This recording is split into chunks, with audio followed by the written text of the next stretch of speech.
welcome to the Jewish Road podcast. My name is Matt Davis. Hi, I'm Ron Davis, and we're here together to do a little update in terms of what is going on in the world. Yeah, it's day 18. It's been 18 days since October 7th. Hamas crosses over into Israel, massacres 1,400 people. And just, man, the stories that are coming out are unbelievable. In fact, yesterday, I don't know if you saw this, but the IDF actually had an unedited video where they just walked through, showed reporters, this is actually what is going on. Yeah. And they're doing, the IDF is there really to record and make known the works of evil. Yeah, they're showing these videos to the reporters because the reporters are not reporting these things. Yeah. And it's not like it's even being hidden. They went in there with GoPro cameras and they're putting it on all of their social media. And then we're seeing people all over the world. And there's all of this stuff going on where, it's pro-Palestinian rallies. And I actually got to walk by one a couple times just in the last couple days and see what's going on. But there's so many people that are misinformed and they're missing what's going on. Yeah, when you talk about they went in there with their video, you're talking about Hamas. Hamas. Yeah, Hamas with their video. Yeah, they're recording this. They're bragging. I saw something that was they're saying, "Don't kill them all. We need some of them as hostages." Or one of the terrorists is texting his dad on WhatsApp, and he's saying, "Look how many I killed. I killed them with my bare hands." There's cartoons of little Palestinian girls that are doing, like when girls used to, like I remember Karis, she used to, play dolls and she'd have her friends and they would play and they'd make up stories, but they're doing these stories about these little Palestinian girls making guns with their fingers and shooting the Israelis at like 6 years old. Yeah.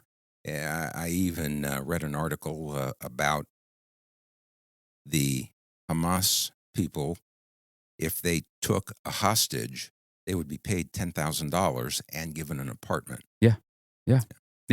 Where are they getting that money? Well, yeah, there's a lot of who knows what's going on with all of that. I'm just looking. This is what I do every single morning. I wake up.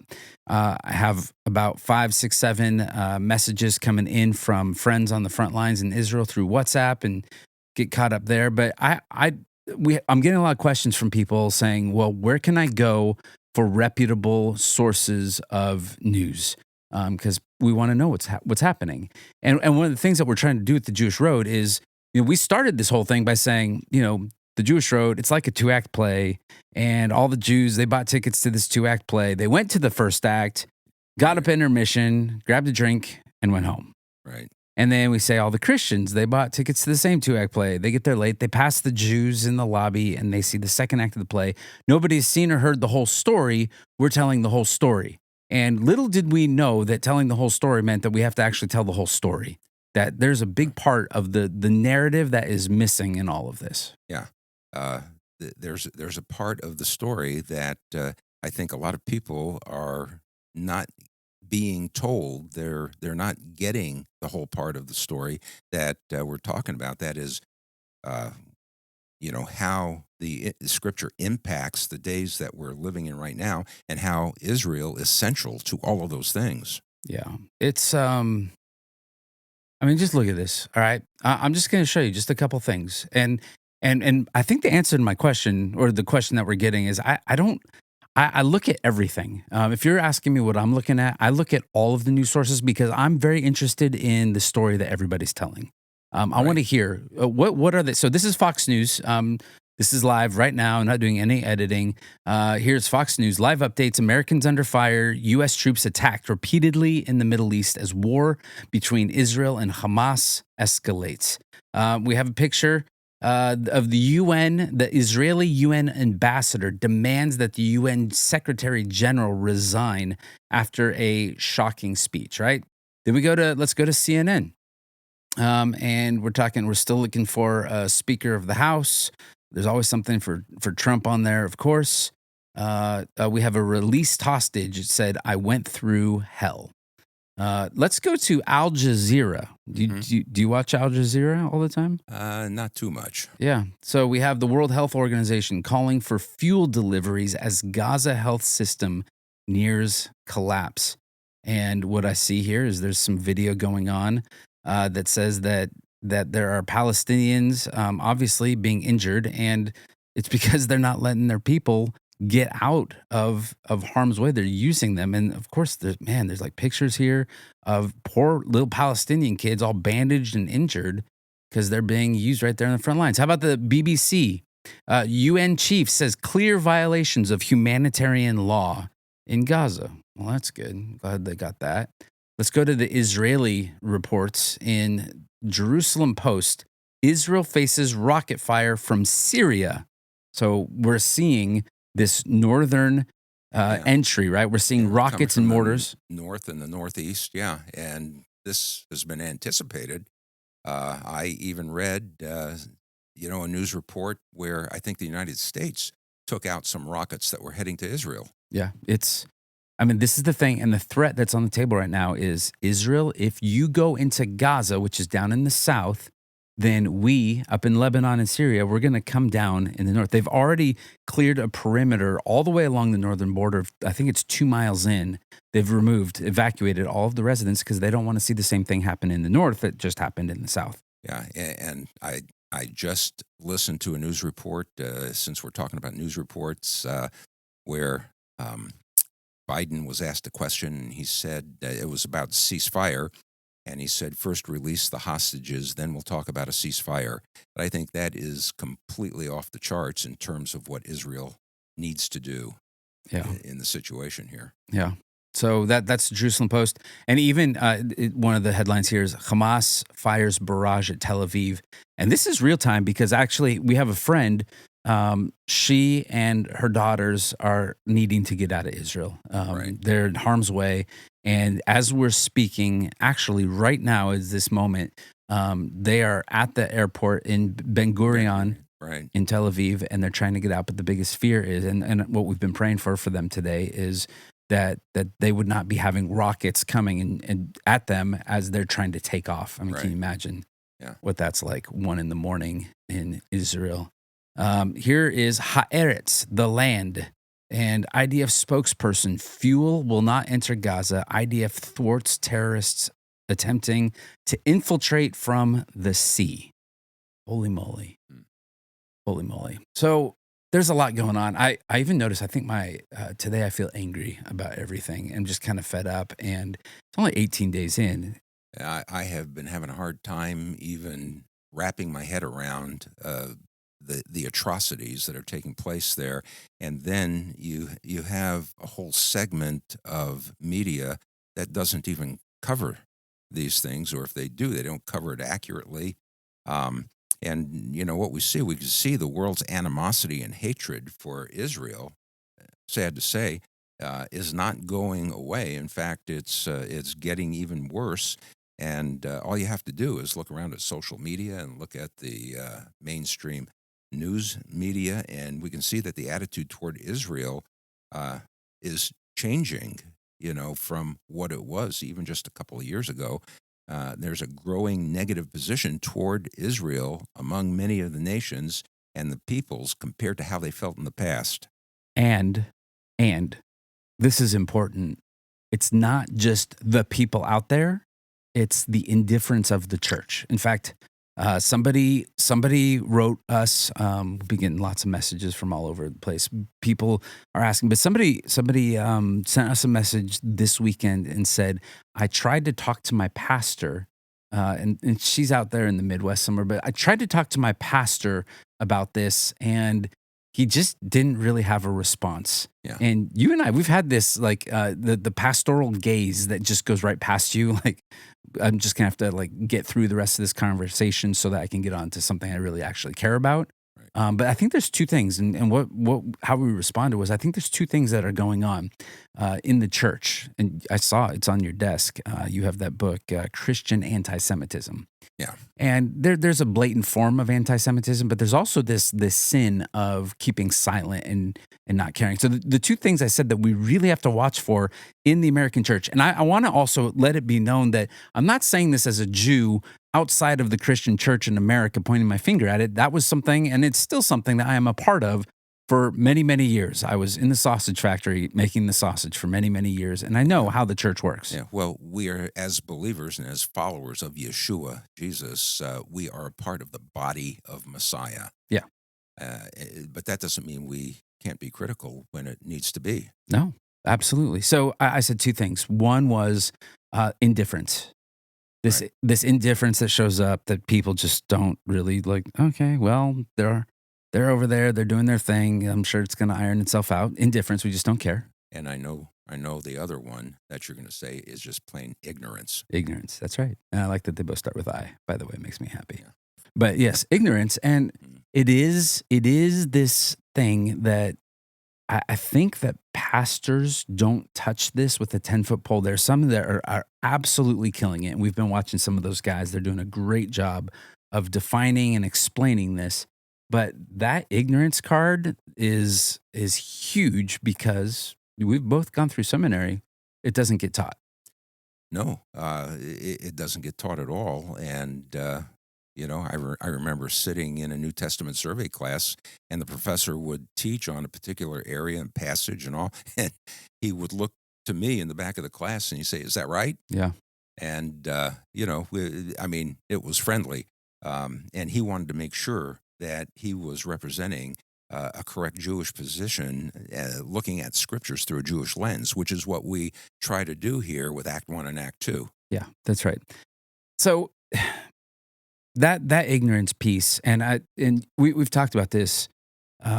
Eugene Peterson, he has this quote that every pastor needs a theologian, and I think it's true.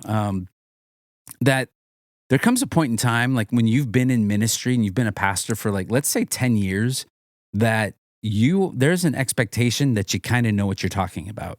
And some of that it should be there.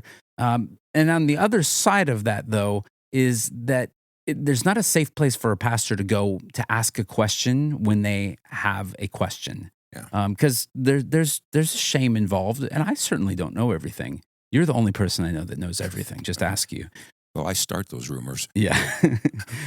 But that if every pastor needs a theologian, I would also add nuance to that by saying that I think every pastor needs a Jewish theologian. So much so that we looked up to see if the URL gotojew.com was available because I think everybody needs a go-to Jew, right? Like back in the day when I was pastoring at a church, everybody would always show me Hebrew and say, "I want to get this tattoo. Can I, is the Hebrew right?" And if I liked them, I would say, "Yeah, absolutely." And if I didn't like them, I would say, "Yes, absolutely, it's wrong." But I think that we are able to give context, and we have some people that come to us saying, "Hey, I'm preaching on this Sunday, and I need some help. What do you think about this?" I just had somebody I had a conversation with who said that exact thing and asked, what do I think of what is taking place right now with Israel and the Middle East, and where is this going? And we talked a lot about what is taking place in terms of end times prophecy being set up. At least the stage, I think, is being set. Yeah. I don't know exactly where it's going blow by blow here, but I know it's going toward an end. Yeah, and we're getting a lot of that question too. But Yeah. I did just hear you say that you don't know everything. Yeah. Well, I'm sorry. Yeah, there you go. All right, so let's, that was I feel like that was a 15-minute introduction, and I think we just wanted this to go 15 minutes. Yeah. Let me ask you a question. What can the church in America, what can Christians, believers, followers of the Messiah Yeshua do in America to avoid the indifference and the ignorance? Well, I think one of the things that is really important is you've got to be in the Word, but I think we need to develop relationships with the Jewish people, and in terms of the things that we're doing, the things that we're sending to Israel right now. I mean, there are numbers and numbers of unbelieving Jewish people that we're sending this out to, but we are establishing friendships and creating friendships. Yeah. Is that what you were thinking? Well, I think so. Maybe we have to take them one at a time. The indifference piece is that we actually have to care, right? Yeah. And so Yeah. there are some things, I and think I was talking all around that. yeah. Yeah. So I mean, it's one of those things that a couple episodes ago, we talked to Michael Mistretta with Firm Israel, and I love what they're doing with write the name of somebody who's been taken hostage. Write their name on your hand so you can pray for them. Right? It keeps it right there in front of your face to be able to really have that as a reminder. Right? Yeah. I think one of the things that's really important is to recognize that this is not just something, what is happening right now with Israel, it's not just something that concerns Israel. If you are a believer and a follower of Jesus, it concerns you. Yeah. So yeah, why is this battle that's going on right now different than all of the other battles that are taking place? Like you, and maybe this is something that like if I was going to like I pay attention. I'm a news junkie. I like watching the news. I like keeping up to date on what's going on. Maybe a little bit too much, but we've had the Ukraine Russia war for a long, long time, and I keep up with kind of the play by play of what's going on there, but I haven't been as invested in that. No, and we're more really invested in this. This piques our interest more than anything else because it involves Israel. And as you look at the history of Israel, Israel has had to do these battles going all the way back to biblical times. When I say biblical times, I think we're in biblical times today, but ancient biblical times when Israel had enemies that they had to fight.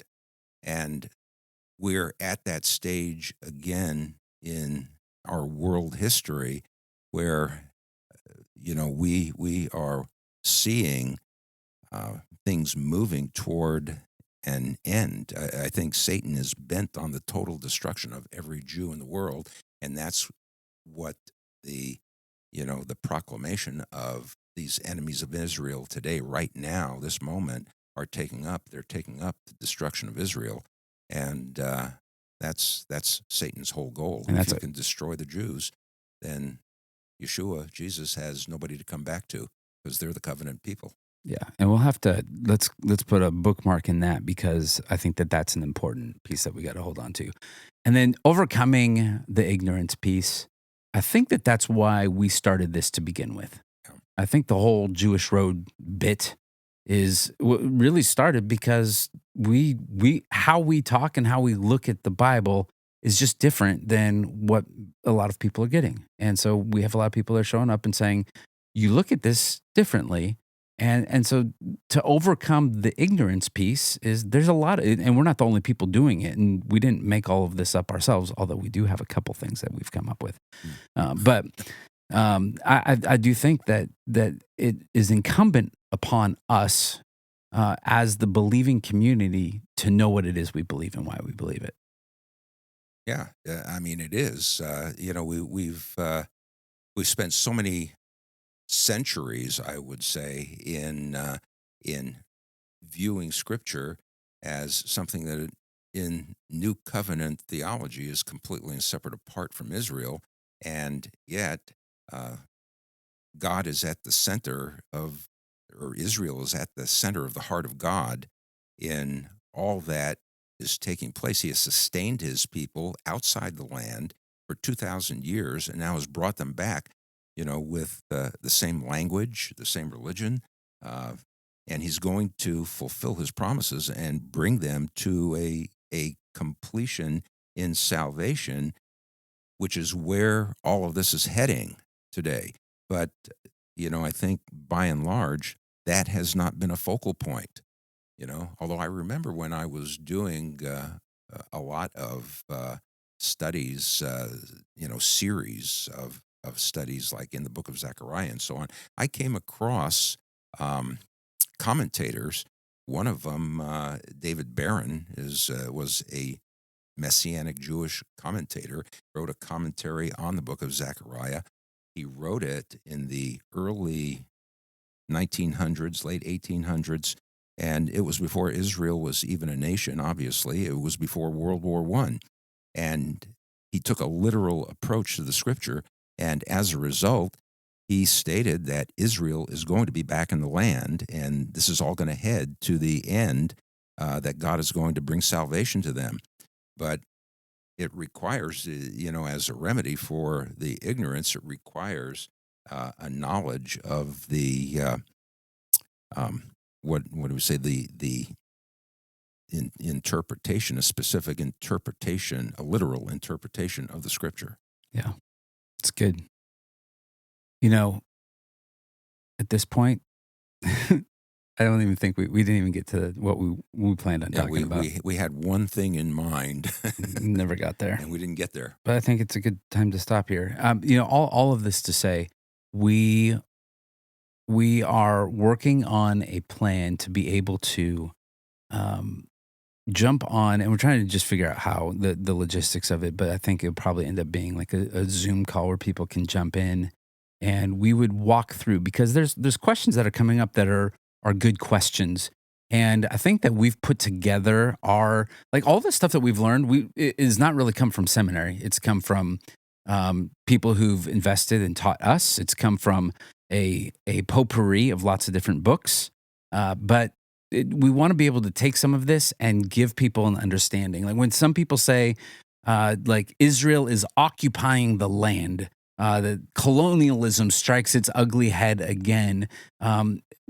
I think most people don't have an answer for that, and don't understand that there's always been a Jewish presence in the land, even over the last 2,000 years, and that God gave them the deed 4,000 years ago. Yeah.